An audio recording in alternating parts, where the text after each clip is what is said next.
Okay guys, don't forget, if you do enjoy these videos, please don't forget to subscribe and give it a great thumbs up. Okay, thank you and enjoy the video.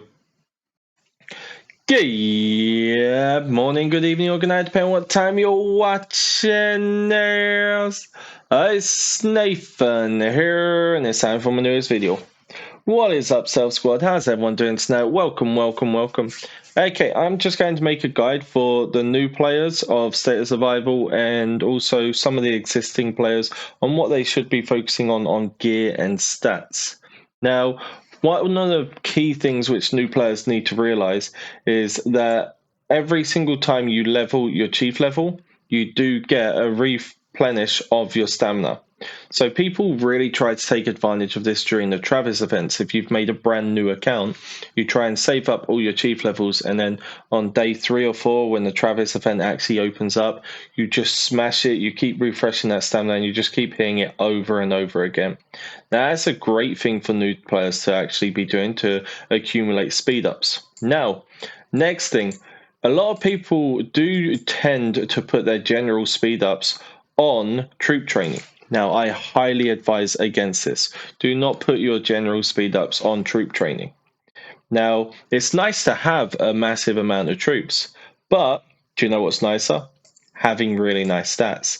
Now, of course, if you are a free-to-play player, then you may want to be focusing on development. Try and do this to level it up, to catch up. But if you're going to try and become a rally lead, you're going to really have to get some of this battle done. Now, of course, some stats are more important than others. Some of these do take longer than other things. So you really need to try to focus on specific things you're leveling. Now, when I say specific things, you'll see that I have not actually leveled my defense or health on my hunters and riders. So here's the defense ones over here, and the health ones are over this side. I have not touched those for hunters and riders. That's because they actually stand on the back lines and they do not take any damage. So because they're not taking any damage while they're standing on the back lines, or very minimal damage, they don't really need defense and health. But because the infantry are so important, you send so many of them and they really are the tanks of your whole entire fight, you really need to focus on this health and the defense for your infantry. The same goes for hunters. Because hunters are primarily the main damage dealers, you really need to focus on the lethality and the attack of the hunters. That being said, of course, you can get a little bit more health increase for the top one up here, and a lethality increase for the bottom one down here. Now, health and lethality are more important than attack and defense when it comes to PvP. So you really want to be trying to prioritize this side of it instead of that side, because that side's the attack and defense, this side's the health and lethality. Now, as I said, really focus on specific ones you should be leveling. Having this at 10 and this at 2 is so much better than having this at 10 and this at 2. You really need that health for the inventory. Now, that is how you should be focusing your speed ups. Make sure you're saving them all your general ones to really be pushing that research. It may make you lack a little bit at the beginning on troops, but at some point later on down the line, you'll really thank me for it. Okay, guys, on this is one of the things which a lot of people do a massive mistake on. Now, as you can see, the goggles give health and lethality for inventory. Then the boots give health and lethality for inventory. But when you go to the body piece, it just gives inventory health. Now, this gives you a less percentage than the other two.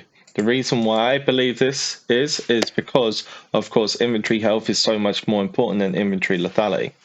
Now, don't get me wrong, you don't want to completely ignore these, because these do give inventory health as well. The boots less so, but you really want to be focusing on that body. Now, my personal opinion is your body should be 3 levels higher than your helmet and boots on average. So I really try and get that body piece 3 levels higher. Of course, these are now maxed, but if I make a new account, I always try and get the body piece 3 levels higher. Now, as you know, you send roughly 60% inventory, 15% riders, 25% hunters, meaning the inventory are more important than the other two.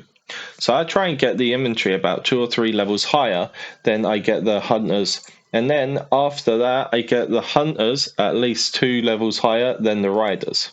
As you can see, I still haven't actually finished my riders, and that's because they're the least important one of the three. You use the least amount of them. So I really prioritize on getting the body a few levels higher than the hunters a couple of levels higher than the riders. As I said, while you're doing this, your body piece should still be higher than the other two. So as you can see, the riders I haven't finished, but the rider's body is 3 levels higher than the helmet and boots.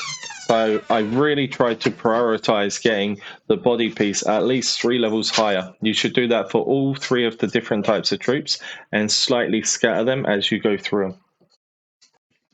Okay, guys, next we're going to go through the badges and the chief gear. Now, when it comes to badges, you want to be doing them in like little increments on which ones you're going to be leveling before moving on to the next. So there's a huge increase for the very first bronze level 1 badge, and it is so cheap, so cheap. So I would advise getting every single one of your badges to level 1 on bronze. Now, all of these sections will be getting inventory first, then hunters, then riders, just like pretty much everything else. So you want to get your inventory to bronze 1, then hunters, then riders. Then you go inventory to bronze 2, hunters, then riders. Now they're all at bronze 2, you're going to be moving on to the silver. But this time you're not going to be doing just one level at a time. You'll be doing inventory all the way until your silver is complete. Then you'll be going on to your hunters all the way until silver is complete. Now, there is a big increase between Silver 1 and Silver 2, but riders aren't necessarily massively important. So this will depend on how many hats to badges you have. So then you're going to be wanting to try and get your riders to Silver 2 all. But if you've got excess amount of tags because you've been collecting them, then I would go for the inventory to gold. Now, of course, this isn't all the way. This is just why you've got more badge tags than you do hats. But when you start to level out and you start having more hats, of course, finish your riders silver 2. Then you're going to be doing inventory all the way to as far as you can go. You're not going to stop at gold 3. If red badges are out, you just continue doing them. And as you start running out of your certificates of honor and you can't do your inventory, you're going to be like leaking over to the other two. So first you're going to be leaking over to your hunters, then you'll be doing your riders. Like for mine, for instance, I'm just trying to focus solely on the red badges when I can get my certificates. But I've already got all my hunters to level 3, as when I ran out of certificates, I started doing my hunters. And I've been doing the same to my riders. As I'm running out of certificates, I'm doing my riders. Because, of course, certificates of honor are not cheap. My riders are nearly complete, then it's just going inventory only again. But once your inventory are obviously red 4, you're moving on to your hunters going to red 4, and then riders going to red 4. Exactly the same as you've done for all the rest. Now, when it comes to your chief gear, you're just wanting to try and get the inventory to max. Now, you do want to be putting a little bit into your hunters and riders at the time. Try and get them to at least gold. As you can see, I got them all to gold. And after getting them all to gold, I just did inventory only. I literally just kept pushing my inventory until my inventory was maxed. Now I'm doing the same to my hunters. I'm just keep leaking it into my hunters until my hunters become maxed. Once my hunters do become maxed, then I'm actually going to start focusing on my riders. But while I was doing this, I just kept them at gold. As I said, when my inventory wasn't maxed, I just kept the hunters at gold as well. So mainly focus your inventory, then leak into your hunters, then leak into your riders. When you do your hunters, though, you should really just focus on one piece. The reason being is because you do get the same increases for the same amount of parts on both of your hunter pieces, but you also get the little extra bonus for having 3 pieces higher than the rest. So you do want to try and leak a little bit more just into one of your hunters to try and max that one out first. I plan to max this one out, and then I will start moving on to this one, and then I'll start leveling out the riders afterwards. Okay, guys, next I'm going to be going on to the hero appointment. Now, this is the same as research where there could be two separate options for the free to play and the pay to play. Now, I have already made a guide on this, but I will be going over this once again. So, you do want to primarily focus on the three old hero appointments only, because these are so much better than the other three. Now, two of them are only for Resvar raid, they're not for anything else. If you haven't checked out my previous guide on this, I would highly recommend it. I posted it not too long ago, and it gave a proper breakdown on this. But I'm just going to do a quick one for this, because obviously I'm just going through all the different things in this video. If you're a pay-to-play player, you want to make sure you max out this flag bearer. The damage rally increase is very, very important. Probably one of the best skills you're going to be wanting to try and increase. Then after you've done the rally for the damage, you want to try and get the inventory health boost. That's a huge 12% inventory health boost for you. And as I said, inventory health is the most important. Afterwards, I would start making my way through the lethality one. Try and make sure you do max these out before really focusing on the other ones. I got this to 20 because when this comes out, there is a progression like side event where when you're leveling this, you will get points for it. So I did level this slightly to 20 just to try and get the extra guides from the side quest. But now I'm going to just focus solely on Vanguard and really push that. Then I'm going to go back onto this and try and get this rally inventory health. Now, if you are not a rally lead or you are a free-to-play player, then just focus on the defense strategist and the Vanguard for this time. You want to try and get that inventory health and then the hunter lethality. But all the other things are just for rally leads, so they aren't so much important. After you've got those two, because you're probably never going to be a rally lead, or potentially, depending on how much you actually play and push, you could just level these out equally, just to be able to get the attack and defense increase as you go along. Now, the last thing I am going to be going through is the Institute of Plasma. Of course, at the beginning of state, you're only going up to level 30. You're not going to be progressing past level 30 because there is no plasma. After your first CC, you will start getting plasma 1 to 3.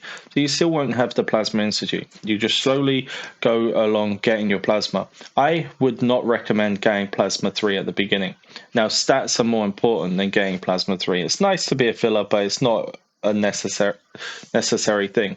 But you can get plasma so much cheaper when plasma 4 and 5 come out. So if you can hold off until then, I would recommend holding off till plasma 4 or 5. Once plasma 4 and 5 come out, not long afterwards, you will get the Institute of Plasma. This is where you start leveling through your tier 11s. Now, when it comes to tier 11s, this will really matter depending on how much you spend. Like, is it worth getting tier 11s? If you're just a low spender and you barely get to Pier 5 before Pier 8 comes out, then carry on traveling to Pier 8. It's cheaper to build them. It's a lot easier. They're better to heal, and it's not so expensive on plasma. Now, on the other hand, if you really want to level this, you can just try and focus solely on one or the other. Like, for instance, if you're a small time spender, just try and get the tier 11 inventory before Pier 8 come out. If you're just wanting the stats, get that inventory health, inventory defense, and then move over and get the hunter lethality and hunter attack. If you want to put a little bit more on, you can push these, but if you're going to push these, you may as well go all the way to the tier 11, because then all you've got is the rally capacity. But if you're not a big time spender, I would not worry about this. I would just focus on getting your Pier 8, because as a filler, you would be stronger with Pier 8 than Pier 5 with tier 11. Okay, guys, so throughout this guide, as I did say, health and lethality is more important. So I would make sure that you can participate in trap, because this really does push the health and lethality, especially where needed. And as I said, research is highly important. A lot of people do not focus enough on it. For events, they will push their troops just to be able to do more in trap and stuff like that. But I would highly recommend you putting your general speed ups on research, As said, that will help so much more on becoming stronger, even doing troop training quicker, just so you can make more of these later on down the line a lot quicker. Now, when it comes to badges over chief gear, I would focus badges. Now, this is one thing which a lot of people do not know. Chief gear does not get cheap. So as the time goes on, you'll get more speed ups, you get more hero gear, you'll get more badges, especially badges. That has a massive jump, especially round about when red badges come out. But your chief gear does not get cheap. Chief gear pretty much stays the same price from the beginning till the end. You don't get an increase on how much chief gear you get like the rest of the items. So if it's for a cost effective way, at the beginning it might be better to get the chief gear because, as I said, it's going to be the same price then as it is later down the line. Yeah, everything else will get cheaper later down the line. But if you want to be strong at the beginning, it's not the way to go. Attack and defense do not matter as much as health and lethality. Of course, at the beginning, heroes do make a massive difference because the hero gives hundreds of %, and you may know a beginning player, if they completely max out, would probably only get to about 700%, so it's a third of the stats just on heroes. But that's if you're wanting to do that. Personally, I skip the first few generations of heroes. I really try and put everything into my VIP. I try to get as high as I can to get the boost, to get the free fragments, and to try and get all the other things. So I throw all my bio cups in there at the beginning, and then when it comes to about Gen 3, Gen 4, that's when I start pushing my heroes. Same as Chief Gear, this is very, very important. If you go onto your talents, if it's 2 options, you go to the bottom. If it's 3 options, you go to the top. 2 options, you go to the bottom. 3 options, you go to the top. This is because you're solely focusing on the health and lethality, or you're focusing on your inventory over the other two hunters and riders. As I said, this is more of a beginner's guide or people who have not fully looked into how they should be focusing their stats and where they should be putting them into. Okay, guys, I hope you guys enjoyed this video. Hopefully, I shall see you guys next time. Much love to you all, and have a good night. Peace.